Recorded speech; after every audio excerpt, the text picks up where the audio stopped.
Hello my friends, price ரொம்ப சந்தோஷம் இந்த வீடியோல சந்திக்கிறது. இந்த வீடியோல நம்ம ஆல்ரெடி ப்ராஃபட் ஆரோன் வினோத் அந்த தம்பியை குறித்து நம்ம வந்து பேசியிருந்தோம். நிறைய பேர் என்ன நினைச்சுக்கிறாங்கன்னா, எக்ஸ்போஸ் பண்றது ஏதோ குறை சொல்லுகிறது அப்படின்னு சொல்லி வேதாகமத்தின் அடிப்படையில இல்லாத ஊழியங்களை இவர்கள் செய்து கொண்டிருக்கிறார்கள். அவங்க செய்யற தப்ப அவங்க கடவுளுக்கு கணக்கு கொடுத்துக்கிட்டோம், நீங்க ஏன் அதை பேசுறீங்க அப்படின்னு சொல்லி நிறைய பேர் வந்து கமெண்ட்ஸ் வந்து போடுறத பாக்குறோம். ஆரோக்கியமான உபதேசத்தை பொறுக்க மனதில்லாதவர்கள் தான் இப்படிப்பட்ட காரியத்தை வந்து சொல்லுவாங்க. அவர்கள் எல்லாம் ரட்சிக்கப்படாதவர்கள். ஒரே வார்த்தையில சொல்ல போனா அவங்க கிறிஸ்துவை அறிய வேண்டிய விதத்துல அறியவில்லை. ஏன்னா இயேசு கிறிஸ்துவை அறிவதே நித்திய ஜீவன். அப்ப இயேசு கிறிஸ்துவின் உபதேசங்கள் நமக்கு தேவை. இயேசு கிறிஸ்துவை முகமுகமாய் கண்ணார கண்டு அவரோட கூட இருந்து அவரோட ஊழியத்தை பார்த்து சபைக்காக ஒரு உபதேசத்தை செட் பண்ணாங்க தெரியுமா? அப்போஸ்தல உபதேசங்கள். இந்த அப்போஸ்தல உபதேசத்தை ஏற்க மனதில்லாதவர்கள், இயேசு கிறிஸ்துவை அறியாதவர்கள் தான் இப்படிப்பட்ட வார்த்தைகளை சொல்லி கொண்டு இருப்பாங்க. நான் முன்னாடியே சொன்ன மாதிரி சிஎஸ்ஐ, ஆர்சி, பெண்டகாஸ்ட், இசிஐ இப்படிலாம் கிடையாது, டினாமினேஷனே கிடையாது. ஒருவன் சத்திய வேதத்தை தூக்கிட்டான், நான் இயேசு கிறிஸ்துவின் ரத்தத்தினால் நான் கழுவப்பட்டுட்டேன்னு சொல்லிட்டாலே அவன் கிறிஸ்துவின் சரீரத்திற்குள்ளாக ஐக்கியத்துக்குள்ளாக வந்துடுறான். அவன் கிறிஸ்துவின் சரீரத்தில் இருக்கும் பொழுது இந்த சத்திய வேதம் என்ன சொல்லுதோ அதை அப்படியே கேட்டுதான் ஆகணும், கீழ்ப்படிந்துதான் ஆகணும். நம்ம முன்னாடியே பார்த்த மாதிரி ஆல்ரெடி நான் ஒரு வீடியோ வந்து நான் போட்டிருப்பேன். பாஸ்டர் ஜோசப் பாலச்சந்தர் இவங்க வந்து நல்லா மினிஸ்ட்ரி வந்து பண்ணவங்க தான், இன்னைக்கு பண்ணிட்டு இருக்கிறாங்க. சபை இருக்கிறது எல்லாமே இருக்கு, ஓகே. ஆனா இந்த வீடியோ பார்க்கும் பொழுது எனக்கு ரொம்ப மனசு கஷ்டமா இருந்துச்சு. எனக்கு தான் இப்படி மாட்டுமா அப்படின்லாம் எனக்கு தெரியல. பட் நான் இதை தேடி போய் யார் யார் என்ன பேசியிருக்கான்னு சொல்லி இதே ஒரு பொழுதுபோக்கா வந்து இந்த எக்ஸ்போஸ் பண்ணிட்டு இருக்கிறது அப்படிலாம் நம்மளோட வேலையே கிடையாது. ரேண்டமா வந்து நான் யூடியூப்ல வந்து சில காரியங்கள் நம்ம பார்க்கும் பொழுது ஆட்டோமேட்டிக்கா சில சஜஷன்ஸ் வந்து வர்றது வந்து வழக்கம். அப்படி பார்க்கும் பொழுது என்னதான் அப்படி வந்து நடந்திருக்குன்னு பார்க்கும் பொழுது இந்த பழைய ஏற்பாட்டையும் புதிய ஏற்பாட்டையும் மிக்ஸ் பண்ணிடுறாங்க. ரெண்டுமே பைபிள் தான், ரெண்டுமே தேவனுக்கு பயப்படுகிற பயத்தை தான் சொல்லி கொடுக்குறது. ஆனா ஆண்டவர் எதை ஃபாலோ பண்ணணும் எதை ஃபாலோ பண்ணக்கூடாதுன்னு சொல்லி தெளிவா வந்து சொல்லி கொடுத்துருக்கிறார். சில காரியங்கள் பிரிஸ்கிரிப்ஷனா இருக்கும், சில காரியங்கள் டிஸ்கிரிப்ஷனா இருக்கும். இதை புசிக்கும் நாளில் நீ சாகவே சாவாய், அது யாருக்கு சொல்லப்பட்டது, யாருக்காக சொல்லப்பட்டது, எந்த நேரத்துல சொல்லப்பட்டது ரொம்ப முக்கியம், அது டிஸ்கிரிப்ஷன். ஆனா பிரிஸ்கிரிப்ஷன் பார்க்கும் பொழுது நீங்கள் பரிசுத்தம் உள்ளவர்களாக வேண்டும் என்பதே தேவனுடைய சித்தமாக இருக்கிறது. இது பிரிஸ்கிரிப்ஷன். பிரிஸ்கிரிப்ஷன் அப்படின்னா டாக்டர் கிட்ட போனா சில மருந்து எழுதி கொடுப்பாங்க, அது பிரிஸ்கிரிப்ஷன் எடுத்துதான் ஆகணும். அதே போல புதிய ஏற்பாடுல முழுக்க முழுக்க இயேசு கிறிஸ்துவினுடைய போதனைகளும் அப்போஸ்தலர் உபதேசங்களும் சபைக்கான உபதேசங்களும் எழுதப்பட்டு இருக்கிறது. அதை நம்ம பிரிஸ்கிரிப்ஷனா எடுத்துதான் ஆகணும். ஆனா டிஸ்கிரிப்ஷன், இஸ்ரவேலுக்கு அப்படி நடந்துச்சு, தாவீதுக்கு இப்படி நடந்துச்சு, சிம்சோனுக்கு ஒரே ஒரு முறை மன்னிப்பு வந்து கிடைச்சது, சிம்சோன் கண்ணை வந்து இழந்துட்டான், பரிசுத்தத்தை இழந்துட்டான், இது எல்லாமே description. So there is drastic difference between new testament and old testament. பழைய ஏற்பாட்டிற்கும் புதிய ஏற்பாட்டிற்கும் நிறைய வித்தியாசம் இருக்குது. ஸோ அப்பொழுது உள்ள தீர்க்கதரிசிகள் இப்போ இருக்கிறாங்களா? நான் இதை குறித்து முன்னாடி வீடியோல வந்து பேசியிருக்கிறேன். தீர்க்கதரிசிகள் இப்பவும் வந்து இருக்கிறாங்களா? தீர்க்கதரிசிகள் இருந்து எதற்காக செயல்பட வேண்டும்? சபை பக்தி விருத்திக்கு தான் செயல்பட வேண்டும். அப்ப அந்த தீர்க்கதரிசிகள் சபையில இருந்து தான் செயல்பட வேண்டும். சும்மா இவாஞ்சலிஸ்ட் மாதிரி அங்கங்க போய் நான் தீர்க்க தரிசனம் சொல்றேன் அப்படின்றது நீங்களே பார்த்திருப்பீங்க. நம்ம ஃபேமஸா பாக்குற நிறைய ஊழியக்காரங்க, there is no word called famous or celebrity in body of Christ. கிறிஸ்துவின் சரீரத்துல இவங்க பெரிய ஊழியக்காரங்க, இவங்க ரொம்ப ஃபேமஸான ஊழியக்காரங்க, வாங்க அவர் கூட போய் நம்ம போட்டோ எடுத்துக்கலாம். There is no word called famous or celebrity in body of Christ. கிறிஸ்துவின் சரீரத்துல இப்படிப்பட்ட காரியங்களே இல்ல. ஜனங்கள் முட்டாளாக்கி வச்சிட்டு இருக்கிறாங்க. நாங்க தான் பெரிய ஊழியக்காரங்க, நாங்க தான் அபிஷேகம் பண்ணப்பட்டாங்க. அப்போ 1 பேதுருல வாசிக்கிறது போல நீங்க வந்து ராஜாக்களாகவும் ஆசாரியர்களாகவும் ஆண்டவர் வந்து உங்களை ஏற்படுத்திருக்கிறாரு. எவ்வளவு பெரிய ஒரு காரியத்தை வந்து நமக்கு ஆண்டவர் வந்து வச்சிருக்கிறார். Already we are anointed, we are chosen one, we are separated one. இதை பிசாசு மறக்கடிக்க செஞ்சு ஊழியர்களுக்கு தான் ஏதோ வித்தியாசமான அபிஷேகம் இருக்குதுன்னு சொல்லி நினைச்சிட்டு இருக்கிறாங்க. இப்ப நான் என்ன கண்ணோட்டத்துல பாக்குறேன்னா, ஆண்டவர் தான் வந்து அனுப்பியிருக்கிறாரு. இப்ப என்னோட கேள்வி, சபை ஏன் இவ்வளவு மட்டமா போயிட்டு இருக்குது? ஏன் அந்த சபையில அப்போஸ்தலர்கள் இல்லையா, சுவிசேஷர்கள் இல்லையா? அவர்களுக்கு வெளிப்படுத்தாத காரியம். ஒரு சின்ன பையன் சொல்லி நம்ம யாரையும் வந்து சொல்லக்கூடாது. ஆவியானவர் ஒருவரே. நான் பேசுறேன்னா எனக்கு வந்து ஒரு 60 வயசு 70 வயசு கிடையாது. பட் சின்ன பையனோ பெரிய பையனோ சத்தியத்தை சரியான விதத்திலே அறிந்து கொள்ள வேண்டும். அவர்கள் நம்ம வந்து ரெஸ்பெக்ட் பண்ணலாம். ஆனா சத்தியத்தையே அறிந்து கொள்ளாம ஆண்டவர் என்னை இப்படிதான் பயன்படுத்துறாரு, ஆண்டவர் என்னை பயன்படுத்துற விதத்தை பாருங்க. நான் ஜெபிக்கும் பொழுது எலியாவுக்கு ஒரு மேகத்தை காண்பித்தது போல எனக்கு ஆண்டவர் ஒரு மேகத்தை காண்பிச்சிருக்காரு. அந்த மேகம் கருப்பா இருந்துச்சு. இதுக்கப்புறம் சபை பெருக போகுது, 2 சர்வீசஸ் நடக்க போகுது. ஏன்பா சபைனா என்னது? ஐக்கியத்தை நிறைவேற்றுவதுதான் சபை. சும்மா கும்பல் சேர்த்துக்கிட்டு எல்லாருக்கும் வந்து அல்லேலூயா ஆமென் போட்டு போறது சபை அல்ல. சபை என்பது ஒன்னா சேர்ந்து ஊழியம் பண்ணணும். சபையில நிறைய பேர் வந்து நிறைய விதத்துல இருப்பாங்க, நிறைய மென்டாலிட்டியில இருப்பாங்க, நிறைய கேரக்டர்ஸ்ல இருந்து இருப்பாங்க. ஆனா இவர்கள் எல்லாவற்றையும் இணைப்பது சுவிசேஷம் தான். அந்த சுவிசேஷம் இணைத்து தேவன் மேல் உள்ள அந்த அன்பை வந்து பெருக பண்ணி அது நிமித்தமாய் சபையாய் ஊழியத்துக்கு வந்து செல்ல வேண்டும். சபையாய் கிராம ஊழியம் பண்ணணும், சபையாய் அவுட்ரீச் பண்ணணும், சபையாய் மிஷினரி ஊழியங்கள் வந்து செய்யணும். சபையில இருக்கிற ஒருத்தர் வந்து நார்த்துக்கு அனுப்பி அங்க மிஷினரி ஊழியம் செய்து அங்க வந்து என்னன்னா தாங்கணும், சபை தாங்கணும். ஆண்டவர் எனக்கு விஷன் காமிச்சிட்டாரு, நான் வந்து இந்த இடத்துக்கு போய் ஊழியம் பண்ண போறேன், ஆண்டவர் இந்த தேசத்தை காண்பிக்கிறாரு. இப்படிப்பட்ட ஜிகுடாஜிமிக்கு வேலை செய்யறது ஊழியம் அல்ல. ஃபர்ஸ்ட் இவனுக்கு ஃபெல்லோஷிப்னா என்னன்னு சொல்லி தெரியுமா? நீ சத்தியத்தை பேசியிருந்தால் பரவாயில்ல, ஆனா சத்தியத்தை பேசாம உன்னோட சொந்த காரியத்தை தான் நீ பேசிட்டு இருக்கிற. அதுவும் பழைய ஏற்பாட்டில் உள்ள தீர்க்கதரிசிகள் எப்படி செய்தார்களோ அதே போல. நான் ஜெபித்துக் கொண்டிருக்கும் போது ஆண்டவர் ஜோசப்னு ஒரு பேரை வந்து காமிச்சாரு, எம்னு காமிச்சாரு. உங்களுக்கு ஒரு பையன் தானா? ஆண்டவர் எனக்கு அதை தான் சொன்னாரு. ஏண்டா, உனக்கு ஆண்டவர் சொன்னாருன்னா ஒரு பையன் தான், உனக்கு பேர் இதுதான் அப்படின்னு சொல்லிட்டு நீ சொல்லணும். எம்ன்ற வேர்டு காமிச்சாரு. ஆண்டவர் இதை சொல்றாரு. இதை கேட்டுட்டு இருக்கிற முட்டாள் ஜனங்க இவர் தான் தீர்க்கதரிசி நம்பிட்டு இருக்கிறாங்க பாருங்க. அவன் தான் தீர்க்கதரிசி நம்ப வச்சது யாரு? பெருந்தலைவர்கள். இப்படிப்பட்ட காரியங்களை, இப்படிப்பட்ட நபர்களை சபையான சரீரத்திற்குள்ளாக இணைப்பது, இவர்கள் தான் தீர்க்கதரிசின்னு சொல்வது எவ்வளவு பெரிய வேதனையான ஒரு விஷயம். இது தேவன் அங்கீகரிக்கிறாரா? ஒருவன் குடும்பத்தை நடத்த தெரியல அப்படின்னா அவன் ஊழியமே செய்ய முடியாது. அவன் என்ன குடும்பத்தை நடத்தினான்? சரி, குடும்பத்தை நடத்தல விடுங்க, அவன் எந்த சபை, யார் அவனுடைய போதகர், அது ரொம்ப முக்கியம் இல்ல. அவன் எப்படிப்பட்ட உபதேசத்தை கொண்டு வரான்? தீர்க்கதரிசி என்று அவனே சொல்லிக் கொள்ளுகிற அந்த ஆரோன் வினோத், அவன் பேசுற மெசேஜஸ் எல்லாம் நான் கேட்டிருக்கிறேன். தாவீது, ரூத்து, போவாசு, அப்புறம் யோசுவா, ஜோசப், கர்த்தர் ஆசீர்வதித்தார், இப்படிதான் உங்களை ஆசீர்வதிப்பார். புதிய ஏற்பாடுல ஆசீர்வாதம் என்னது? நித்திய ஜீவன் அளிப்பார் என்பதை நமக்கு கொடுத்திருக்கிற வாக்குத்தத்தம். தேவனை, இயேசு கிறிஸ்துவை அறிவதே நித்திய ஜீவன். அவரை அறிகிற அறிவில பெருக வேண்டும். சோ இப்படிப்பட்டதான கள்ள ஊழியர்களை, கள்ள உபதேசங்களை இன்ட்ரோடியூஸ் பண்ணி விடுறது சீனியர் மோஸ்ட் ஊழியக்காரங்க தான். அவர்கள் சத்தியத்தை அறிந்திருக்கிறாங்க. ஏன் இதை இன்ட்ரோடியூஸ் பண்ணிட்டு இருக்கிற அந்த நபர் சத்தியத்தை அறிந்திருக்கிறாரா? அத சுத்தில இருக்கிற நிறைய வாலிபர்கள் இருக்கிறாங்க, எல்லாரும் பைபிள் வாசிக்கிறாங்க. ஏன் அந்த ஒரு கண்ணோட்டம் தெரிய மாட்டேங்குது? ஏன் அந்த கிருபையை புரிந்து கொள்ள மாட்டீங்க? ஏன் இயேசு கிறிஸ்துவை புரிந்து கொள்ள மாட்டீங்க? எனக்கு அதுதான் கொஸ்டின் மார்க்கா இருக்குது. நீங்க யாருப்பா, எங்க இருந்துப்பா வரீங்க? இதெல்லாம் பார்க்கும் பொழுது ஒண்ணு, ஜோசப் பாஸ்டர் வந்து சொல்றாரு, என்னோட நண்பர், அவர் சொன்னா கரெக்டா தான் இருக்கும் அப்படின்னு சொல்லி தவிர்க்க முடியாத சில சூழ்நிலை பெர்க்மன் செய்ய, சரிப்பா ஊழியத்துக்கு வாங்க, ஒரு மெசேஜ் கொடுங்க அப்படின்னு சொல்லியிருக்கலாம். நான் என்ன சொல்வேன்னா, சபைக்கு தேவை அப்போஸ்தலர் உபதேசம், இயேசு கிறிஸ்துவினுடைய டீச்சிங்ஸ், அவருடைய வருகைக்கு ஆயத்தப்படுத்துவது. ஆசீர்வாதமா சொல்லிட்டு 4-5 தீர்க்க தரிசனத்தை வந்து அடிச்சு விட்டு ஆண்டவர் என்னை இப்படிதான் பயன்படுத்துகிறார் அப்படின்னு சொல்லிட்டு போறது சபையான சரீரத்துக்கு தேவை கிடையாது. அப்படி அந்த சபை இயங்குமானால் அது கள்ள திருச்சபை, கள்ள ஊழியர்கள்.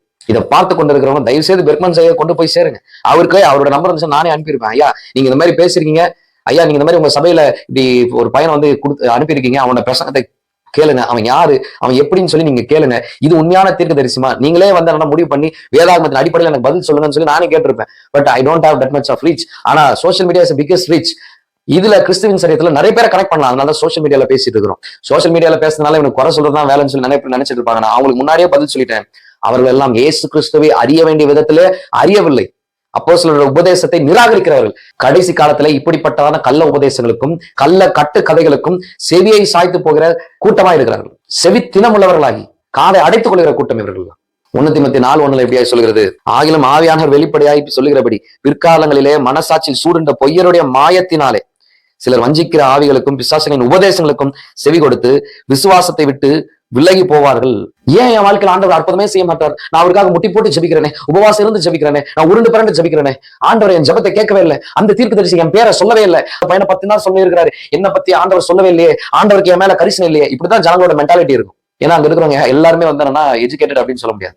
படிப்பறிவு இல்லாதவங்களும் இருக்கிறாங்க, விவசாயம் பண்றவங்களும் இருக்கிறாங்க. அப்ப அவங்களோட மைண்ட்ல என்ன இருக்கும்? ஆண்டவர் ஏன் என் பேரை சொல்ல மாட்டாரு?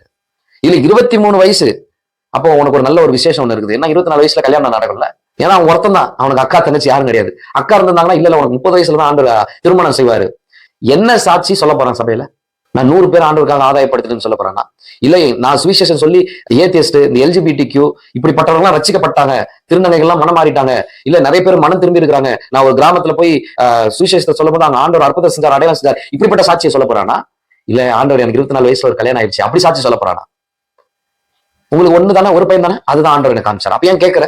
அப்ப ஏன் கொஸ்டின் மார்க் பண்ற?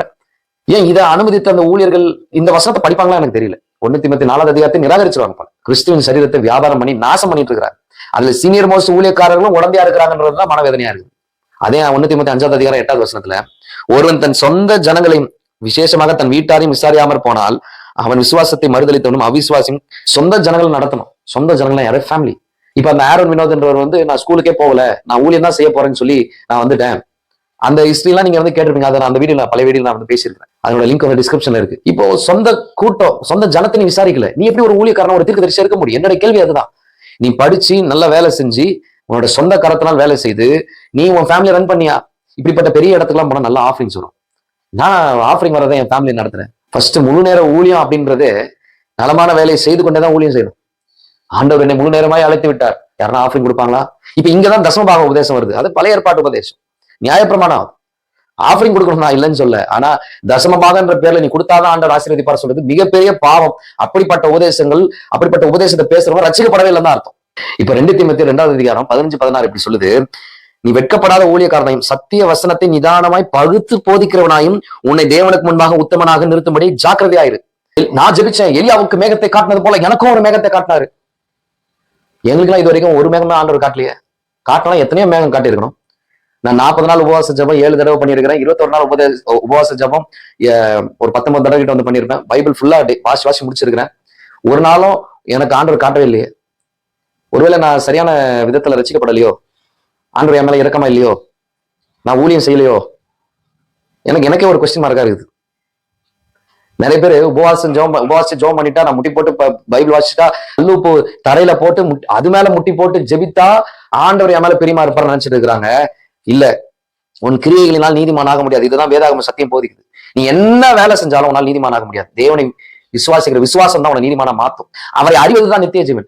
சத்திய வசனத்துல அறிவில பெறுகிறவன் மாத்திரம்தான் தேவனுக்கு பிரியமுள்ள ஒரு ஊழியக்காரனா இருக்க முடியும். தேவனுக்கு பிரியமுள்ள ஒரு மகனா மகளா இருக்க முடியும். சாட்சியா வாழ்வதுதான், பரிசுத்தமா இருப்பதுதான் தேவன் எதிர்பார்க்கிறார். நான் கல்லு போட்டு முட்டி போட்டேன், எனக்கு அப்படியே ஒரு காலை தூக்கி வச்சு முட்டி போட்டேன், ஜெபிச்சேன், இதெல்லாம் யார் சொல்லி கொடுத்தா?